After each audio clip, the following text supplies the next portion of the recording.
Boa noite, meus amigos, minhas amigas, meus queridos ouvintes.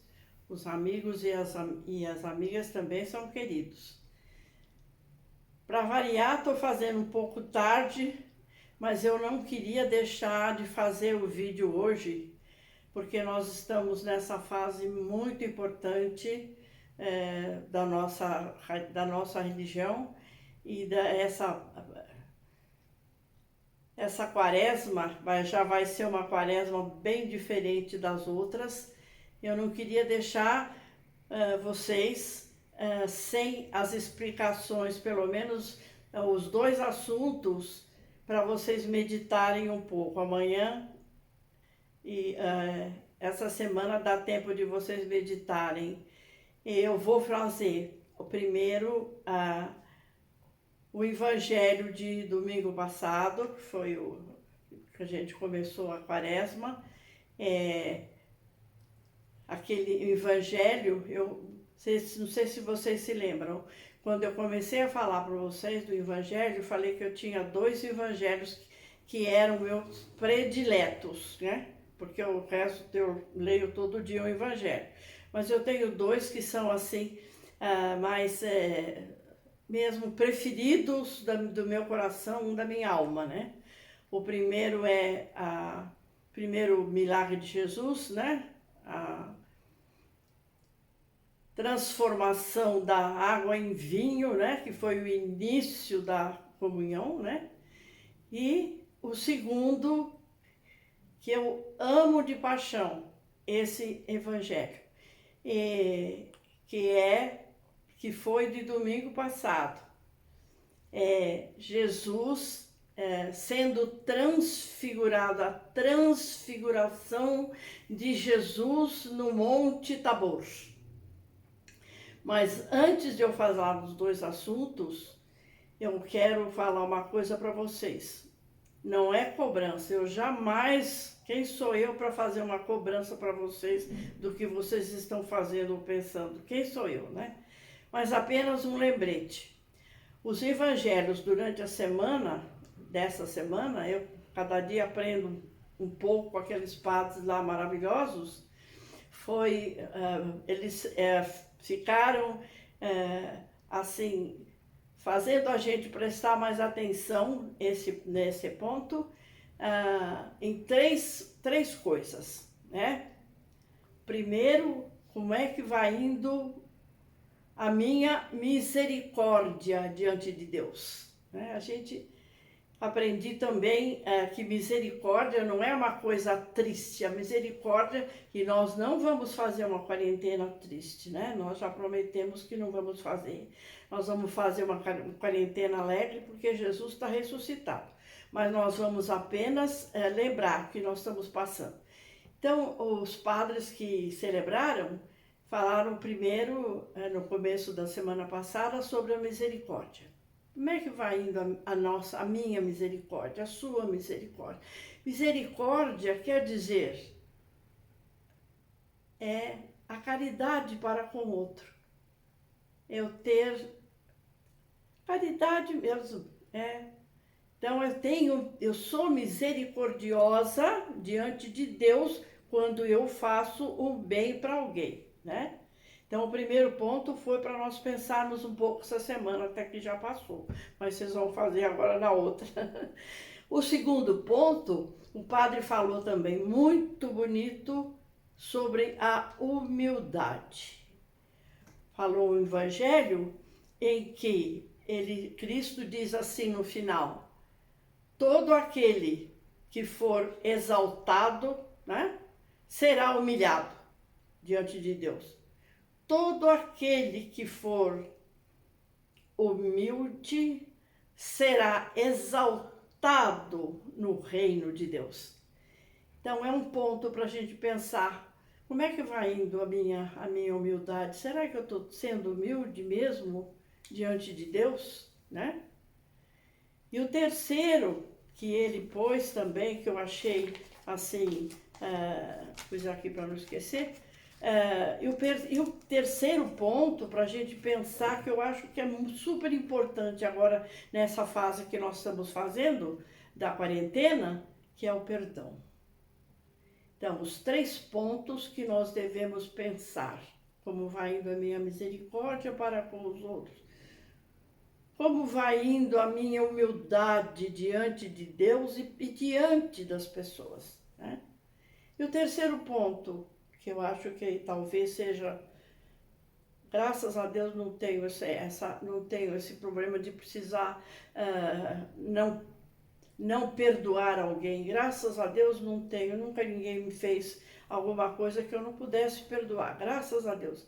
Então, o terceiro ponto é o perdão, que é super importante diante de nosso Senhor Jesus Cristo.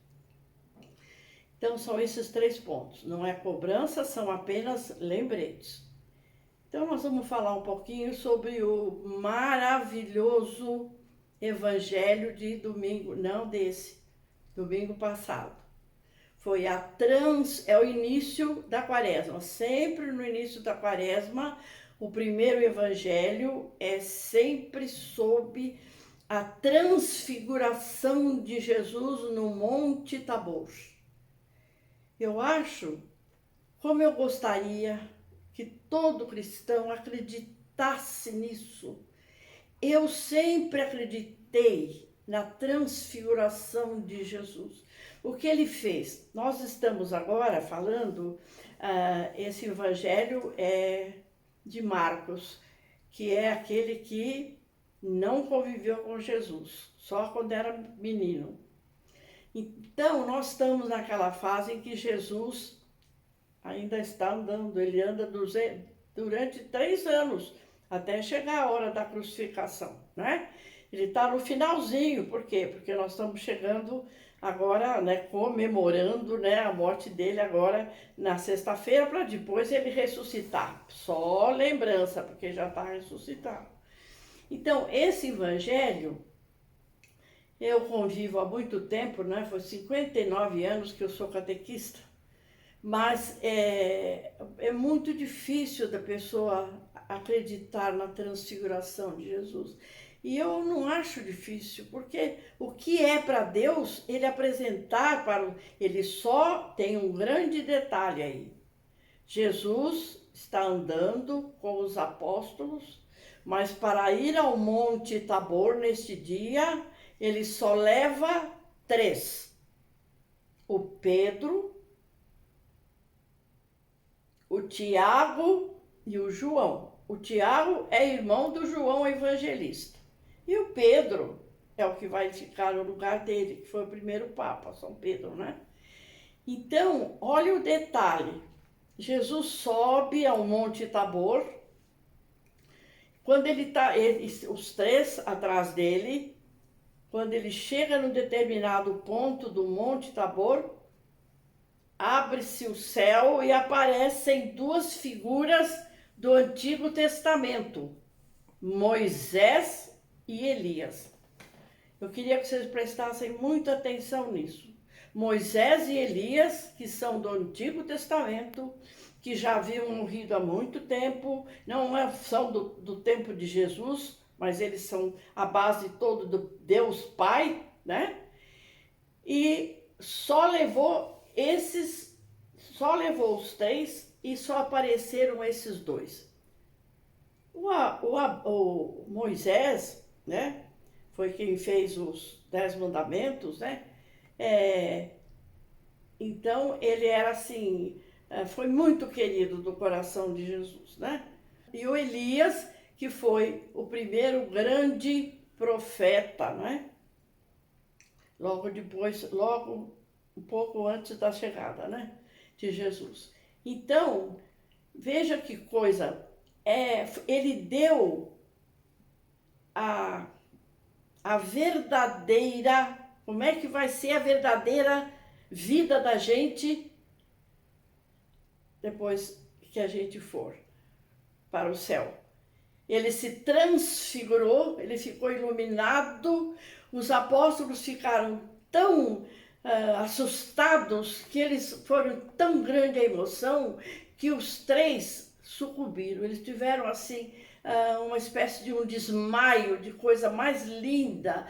E São Pedro era aquele mais metido, que ele sempre queria mandar em Jesus. Eu sempre falei para vocês isso. São Pedro, que não era santo ainda, o Pedro, ele se sentiu tão bem que ele já quis dar uma ordem para Jesus. Ele falou: Senhor, façamos aqui 3 tendas.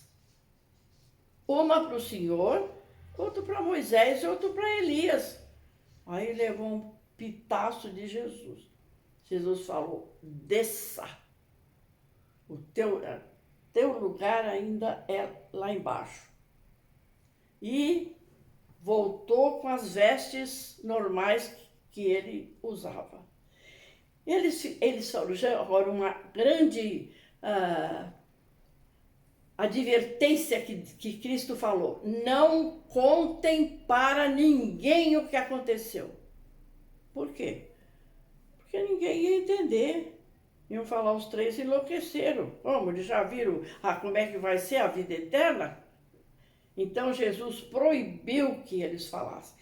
Eles ficaram muito assustados mesmo. Qualquer pessoa ficaria. Para mim, é o evangelho mais importante que nós temos. Por quê? Porque Deus deu a maior prova. Antes dele voltar lá para a casa do Pai, ele nos deixou a comunhão. Ele nos deixou o pão e o vinho, coisas materiais para a gente se alimentar até o fim da nossa vida. E mostrou apenas para esses 3, naturalmente que ele achava que eram os mais merecedores, como é que vai ser, como é que nós vamos ressuscitar na vida eterna. E o segundo é o que o padre falou hoje, né? A gente pensando nesse evangelho, a gente acha, nossa, que Jesus ficou bravo, né? O segundo é aquele que Jesus estava andando ainda, e o templo, aquele templo era uma coisa assim muito assim rica, porque era mantido pelos judeus ricos, pelos fariseus, aqueles que ganhavam muito dinheiro, os cobradores de impostos. Então, era um lugar não só de oração, era um lugar de oração, o templo era um lugar de oração, um lugar político e um lugar até às vezes social, para se fazer alguma coisa dentro dessa mesquita, dessa igreja que existia, né? E o que Jesus fez? Jesus chegou e estavam os mercadores vendendo animais dentro da igreja. Estavam 3 ou 4 mercadores sentados e levaram o que para dentro do templo? Ovelhas, vacas e, por final, até pombos, tinha os pombos, tudo que eles estavam vendendo. Então, eles estavam assim, fazendo do templo uma coisa de comércio. Então, o que Jesus fez? Pegou uma corda, fez um chicote, derrubou tudo, derrubou os dinheiros que já estavam nas caixinhas, né? As pombas voaram, acabou com a coisa, né? Então, um dos fariseus, né, que estava dentro da igreja, falou: o que o Senhor Cristo, Jesus, o que o Senhor quis nos mostrar com isso? Olhe só a última conclusão desse evangelho. Jesus falou: derrubem este templo e eu o construirei em 3 dias. Aí o fariseu disse: como o Senhor construirá em 3 dias um templo que foi construído em 46 anos? Jesus levantou, foi embora. E o que Jesus, a conclusão desse evangelho maravilhoso, o que Jesus quis dizer? O templo dali para frente seria ele. Derrubam o templo e eu o restituirei em 3 dias. Ele quis falar sobre a morte dele, que em 3 dias ele ressuscitou. Então é muito importante esse evangelho, que foi o evangelho de hoje. Jesus bravo. Ele não foi bravo só aqui não. Quando ele via alguma coisa errada, alguma pessoa fazendo alguma coisa errada para outra, ele também punia as pessoas e ficava mesmo muito bravo com todo mundo. Então eu gostaria que vocês essa semana pensassem um pouquinho na transfiguração, que vocês acreditem na transfiguração de Jesus e na transfiguração de cada um de nós, se nós o amarmos como Ele quer que a gente ame. Uma ótima semana para vocês. Pretendo, se Deus quiser, semana que vem, conversar um pouquinho mais com vocês. Um grande beijo para todos de longe ainda. Que Deus nos ajude e que nos livre desta pandemia. Vamos rezar muito essa semana, que nós estamos numa fase muito difícil. Mas Deus é dono de tudo. Boa noite.